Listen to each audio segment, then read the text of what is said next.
बात सुनते थे। अब तो ऐसी मशीन आ गई कि 2 कमरे दूर की भी बात आ जाती है। फिर दुखी, फिर भगवान की पूजा में नहीं लगे। फिर भगवान ने धीरे धीरे क्या किया कि हमारी दृष्टि कम कर दी, दिखना कम हो जाता है। अब फिर हम नहीं मानते दिखना कम क्यों हुआ, ताकि हम इस बुराई को ना देखें, भगवान के मोह माया को ना देखें, बैठ करके भगवान का भजन करें। हम अच्छा सा चश्मा बनवा लेते हैं, भगवान देखेंगे तो सही। अब अंत समय जब आया, बुढ़ापा आया, तो हमारे दांत गिर गए। दांत क्यों गिरते हैं? अगर दांत गिरेंगे तो आप तरल पदार्थ खाओगे, फिर तो जाम नहीं खा सकते, चने नहीं खा सकते, तरल पदार्थ खाओगे। तो तरल पदार्थ खाओगे तो जैसे हम वृद्ध हुए हैं, बूढ़े हुए हैं, तो हमारी पेट की आंतें भी बूढ़ी होगी, वो भी इतना अच्छा सा नहीं खा सकते। तो जब दांत गिरे, तरल पदार्थ खाओगे, थुल्ली खाओगे, दलिया खाओगे, तो आप अच्छे रहोगे। लेकिन हम क्या करते हैं, नकली दांत लगवा लेते हैं। जो ज्यादा पैसे वाला होता है तो सोने के दांत लगवा लेता है, होता है। और फिर वही चने खा रहे हैं, वही जाम खा रहे हैं, वही कड़क सामान खा रहे हैं, तो फिर वही पेट में आंत तो हमारी वही पुरानी है, वो उसको सह नहीं सकती, जिस कारण से हमें कष्ट होता है। रात में उठ के जाते हैं, जो है बिस्तर खराब करते हैं, बड़ी परेशानी होती है। तो ये भगवान हमें कहते हैं कि जैसा हमने आपको दिया है उसे स्वीकार करो। भगवान ने बचपना दिया, बड़े प्रेम से बचपना किया।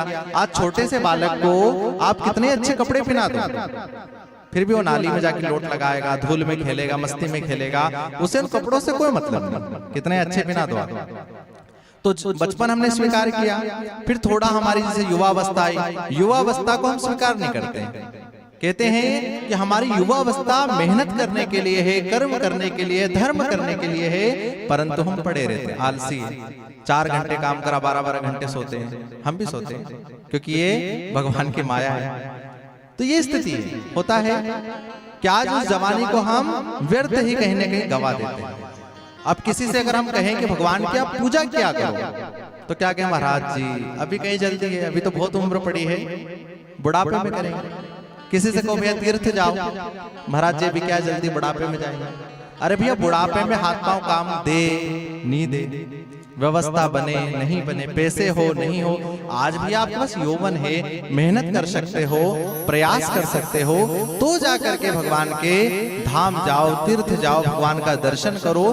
बुढ़ापा तो चिंतन करने के लिए, और हम बुढ़ापे में चिंता करते रहते हैं।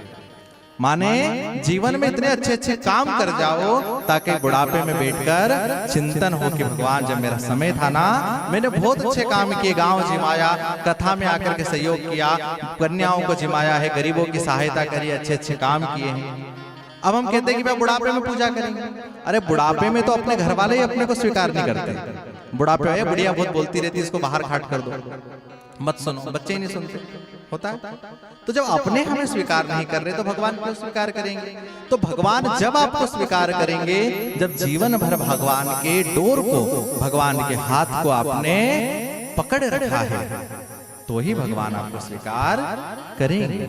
तो ये कथा हमें ये सिखाती है कि जिस समय जो घड़ी हमारे जीवन में, हमारे बचपना हो, खूब आनंद लो, खूब भजन करो, मतलब मस्ती करना, मस्ती करे, ठीक है, बच्चे करते हैं, उनका कर्म है। थोड़े बड़े हुए, जवानी हुए, कर्म करो, धर्म करो, बड़ों का सम्मान करो, अपने लक्ष्यों को प्राप्त करो। विश्वास मानिए, अगर मैं यहाँ बैठ करके प्रभु की कथा सुना सकता हूँ, तो इस पृथ्वी पर ऐसा कोई काम नहीं है जो आप सब नहीं कर सकते। बस मन में जिस दिन इच्छा शक्ति आ गई, उस दिन प्रभु आप हर कार्य कर लो। फिर भगवान जब बुढ़ापे की ओर बढ़े तो भगवान माला करें, भजन करें। अब माला तो बैठी अम्मा जी बाहर लेकर, लेकिन मन है घर में, तो चिंता है। हम चिंतित इसीलिए हैं कि हमने चिंता को पाल रखा है। जैसे मान लो यहाँ पर बहुत सारी सासू माएं भी होंगी, हाथ